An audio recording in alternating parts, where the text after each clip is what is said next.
የተወደዳችሁና የተከበራችሁ የኢትዮኒውስ ቤተሰቦች እንደምናላችሁ ሰላምታችን በያላችሁበት ይድረስ። እነሆ አዳዲስና ወቅታዊ መረጃዎችን አዘጋጅተን ወደ እናንተ ማድረስ ጀምረናል። ከኢትዮኒውስ ልዩ ልዩ መረጃዎች ጋር አብራችሁ እንድትቆዩ ግብዣችን ነው። በቅድሚያም አርዕስተ ዜናዎችን አስቀድማለሁ። በአማራ ክልል ወልዲያ ከተማ ቅርብ ርቀትን ጨምሮ የተለያዩ አካባቢዎች በአገዛዙ ጦርና ፋኖ ኃይሎች መካከል የሚደረገው ውጊያ ዛሬ መቀጠሉ ታውቋል። በሌላ በኩል ለ8 ዓመታት በውስጥ ጦርነት ለደረሱ የአየር ጥቃቶች አስፈጻሚ የሆኑት የአገዛዙ አየር ኃይል ዋና አዛዥ ሌተናል ጄኔራል ይልማ መርዳሳም ወደ ውጊያ የምንገባ ከሆነ አየር ኃይላችን የጠላትን ህልውና እስከ ወዲያኛው የሚያከስም አስተማማኝ መቺ ኃይል መሆኑ በተግባር ያረጋግጣል ሲሉ ዝተዋል። በቀዳሚነት የምናየው ጉዳይ ነው። ህወሓት በትግራይ ህዝብ ላይ የብልጽግና አገዛዝ ጦርነት አውጆ እየሰራ ነው ማለት ከሰሰም። ህወሓት ለዚህም ወደ ግልጽ ትግል ተሸጋግረናል ያለ ሲሆን ለህልውና የሚደረገው መከላከል በድል እንደሚጠናቀቅ ሁሉም ማወቅ ይኖርበታል ሲል አስታውቋል። በዝርዝር የምናየው ሌላኛው ጉዳይ ነው። ዶክተር ቴዎድሮስ አዳኖም በደቡብ አፍሪካ ስለተገደሉ ኢትዮጵያውያን የሰጡት አስተያየት የአገሪቱን ባለስልጣናት አስቆጥቷል።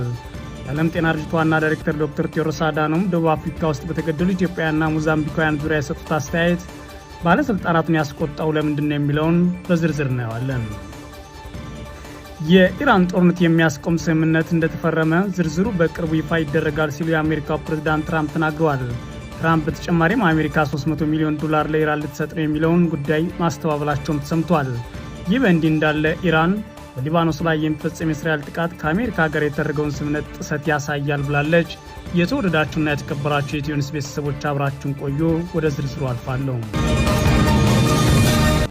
በአማራ ክልል ወልዲያ ከተማ ቅርብ ርቀት ጨምሮ የተለያዩ አካባቢዎች በአገዛዙ ጦርና ፋኖ ኃይሎች መካከል የሚደረገው ውጊያ ዛሬም ቀጥሏል። በክልሉ ሰሜን ወሎ ዞን ወልዲያ ከተማ ቅርብ ርቀት በተከፈተ የደፈጣ ውጊያ ከፍተኛ ሰብአዊና ቁሳዊ ጉዳት መድረሱን የፋኖ የመረጃ ምንጮች ለኢትዮኒውስ ተናግረዋል። ሰኔ 8 2018 ዓ.ም የፋኖ ኃይሎች በዞኑ ጉባ ላፍቶ ወረዳ ከወልዲያ ቅርብ ርቀት ሰዋ ሜዳ የተባለ አካባቢ በከፈቱት ድንገተኛ ጥቃት በርካታ የአገዛዙ ወታደሮች መገደላቸውን አፋብን ምኒልክ ይፋ አድርጓል። የአገዛዙ ጦር ከወልዲያ ከተማ በአካባቢው በወታደራዊ ተሽከርካሪ ጉዞ ላይ ሳለ ነው የፋኖ ኃይሎች ውጊያ እንደከፈቱበት የተሰማው። በዚህ ውጊያ ከተገደሉት የአገዛዙ ጦር አባላት በተጨማሪም ከ15 በላይ የሚሆኑት ቆስለው ወደ ወልዲያ ሆስፒታል ለሕክምና ገብተዋል ብሏል አፋብን።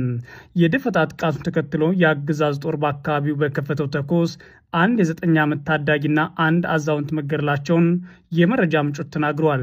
በተመሳሳይ በዛሬው ዕለት ሰኔ 9 2018 ዓ.ም በደቡብ ጎንደር ዞን አመራሮችን አጅቦ ሲጓዝ በነበረ የአገዛዙ ጦር ላይ በተከፈተው ውጊያ ጉዞ መስተጓጎሉ ተሰምቷል።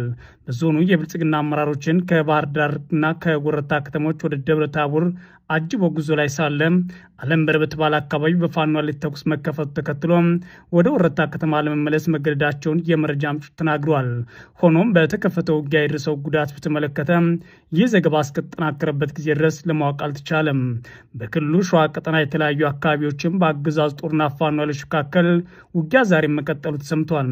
በዛሬው ዕለት ሰኔ 9 2018 ዓ.ም በይፋት ቀጠና ማጀቱ ዙሪያ በተደረገ ውጊያ በርካቶች የሞትና የአካል ጉዳት ደርሶባቸዋል ተብሏል።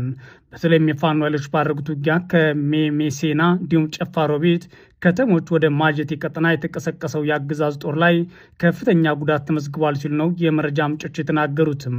በተመሳሳይ በቀጠናው አንጾቂያ ገምዛ ወረዳ የፋኖ ኃይሎች በከፈቱት ድንገተኛ ጥቃት የፖሊስና የሚሊሻ አባላት መገደላቸውን አፋብን ይፋ አድርጓል።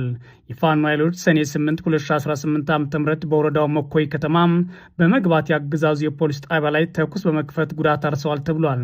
በተጨማሪም መኮይ ቴክኒክ ማሰልጠኛ ውስጥ ካምፕ ባደረገው የአገዛዙ ኮማንዶ ጦር ላይ የፋኖ ኃይሎች ጥቃት ከፍተው የጦር አባላት ላይ የሞትና የአካል ጉዳት አርሰዋል ሲሉም የፋኖ የመረጃ ምንጮች ተናግረዋል። በሌላ በኩል የአገዛዙ አየር ኃይል ዋና አዛዥ ሌተናል ጄኔራል ይልማ መርዳሳም ወደ ውጊያ የምንገባ ከሆነ አየር ኃይላችን የጠላትን ህልውና እስከ ወዲያኛው የሚያከስም አስተማማኝ መቺ ኃይል መሆኑን በተግባር ያረጋግጣል ሲሉ ዝተዋል። ጄኔራል ይልማ መርዳሳ አስተማማኝ ኃይል ገንብተናል ሲሉ ለበታች መኮንኖቻቸው የተናገሩ ሲሆን አየር ኃይሉ በቴክኖሎጂና በዲጂታል የጦር ትጥቆች የታጀበ በመሆኑ በቀጠናው የማይበገርና አስተማማኝ ኃይል ነው ሲሉ አስታውቀዋል። ላለፉት 8 ዓመታት በአገር ውስጥ ጦርነት በራሱ ዜጋ ላይ የአየር ጥቃት በማድረስ የሚወነጀለው አየር ኃይል የሚመሩት ሌተናል ጄኔራል ይልማ መርዳሳ አሁን ላይ በዘመናዊ አውሮፕላኖችና ሄሊኮፕተሮች የታገዘ ፈጣን የኃይል ስምሪት የማድረግ የሎጂስቲክስ አቅም ገንብተናል ሲሉም አሁንም በህዝባቸው ጥያቄ ላይ ዛቻና ማስፈራሪያዎችን ተናግረዋል። ጀነራሉ ሊያፈርሱን የሚፈልጉ ኃይሎች አየር ኃይል የታሪካዊ ውድቀታቸው ምክንያት እንደሚሆን ሊያውቁት ይገባል ሲሉም ሲዝቱ ተሰምተዋል። ህወሓት በትግራይ ህዝብ ላይ የብልጽግና አገዛዝ ጦርነት አውጆ እየሰራ ነው ማለት ከሰሰ። ህወሓት ለዚህም ወደ ግልጽ ትግል ተሸጋግረናል ያለ ሲሆን ለህልውና የሚደረገው መከላከል በድል እንደሚጠናቀቅ ሁሉም ማወቅ ይኖርበታል ሲል አስታውቋል። ህወሓት ባወጣው አጭር መግለጫ የብልጽግና ሁለተኛ ዙር የጦርነት ትንኮሳ በማታለልና በማጭበርበር አይደበቅም በማለት ያስታወቀ ሲሆን የብልጽግና ስርዓት አሁንም የጦርነት ነጋሪት በመጎሰም ላይ ነው ብሏል። ሁሉም ልዩነቶች በኃይል ለመፍታት በማመን በትግራይ ህዝብ ላይ ጄኖሳይድ የፈጸመው ስርዓቱ አሁን ደግሞ ሁለተኛ ዙር ጄኖሳይድ ለመፈጸም በተደጋጋሚ የጠብ አጫሪነት ተግባር እየፈጸመ ይገኛል ሲል ህወሓት ከሷል። በተለያዩ የትግራይ አካባቢዎች እየተፈጸመ ያለውን የድሮን ድብደባዎች ሁነኛ ማሳያዎች ናቸው ያለው ህወሓት ከጫፍ ጫፍ የትግራይ አካባቢዎች ወታደሮችና የጦር መሳሪያዎችን በማዝመት ፉከራ ላይ ናቸው ማለትም የብልጽግና ስርዓት ከሷል። አገዛዙ በትግራይ ህዝብ ላይ በጣለው ክልከላና ከበባ ምክንያት የትግራይ ህዝብ በሕክምናና ቁሳቁስ እንዲሁም መሰረታዊ ሸቀጦች እጦት እንዲያለቅ ስራ ላይ ተጠምዷል ያለው ህወሓት በተለያዩ መጠለያ ማዕከላት የሚገኙ ወገኖች ወደ ቀያቸው ከመመለስ ይልቅ ተቆራርጦ የሰጣቸው የነበረው እርዳታ ጭምር ለ3 ወራት እንዲቋረጥ አድርጓል። ይህም የዘር ማጥፋት ፕሮጀክት አካል ነው ብሏል።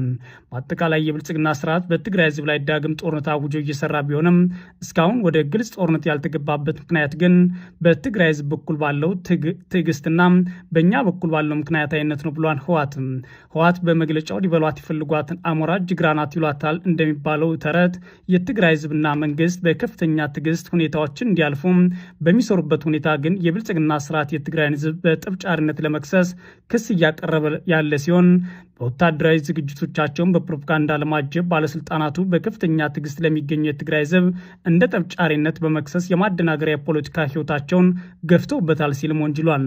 የስርዓቱ የማደናገሪያና የማወናበጃ ፖለቲካ ህይወት የስርዓቱ ባህሪያት ለሚከታተል ሰው ገሃድ የወጣ ጉዳይ ነው ብሏል። ህወሓትም ማደናገሪያው ለአንድ ቀን የፖለቲካ እድሜም ቢሆን እንደ ስልት ይጠቀምበታል ሲል ብልጽግናን የከሰው ህወሓት የዚህ ዋና ዓላማም የዓለም ማህበረሰብ በማታለል ሌላ ዙር ጦርነት ለመክፈት የሚያደርገው ተንኮል እንደሆነ እናውቃለን፣ እናንተም ልትገነዘቡት ይገባል ብሏል። የትግራይ ህዝብ መንግስትና የህወሓት አቋም እንዲሁም እምነት የትግራይ ህዝብ ጥያቄ በሰላማዊ መንገድ እንዲመለሱ እንዲሁም ሁሉም ልዩነቶች ሰላማዊ ፍትህ እንዲያገኙ ነው የሚለውን ሀሳቡን ህወሓት በዚህ መግለጫው ላይ ደግሞታል።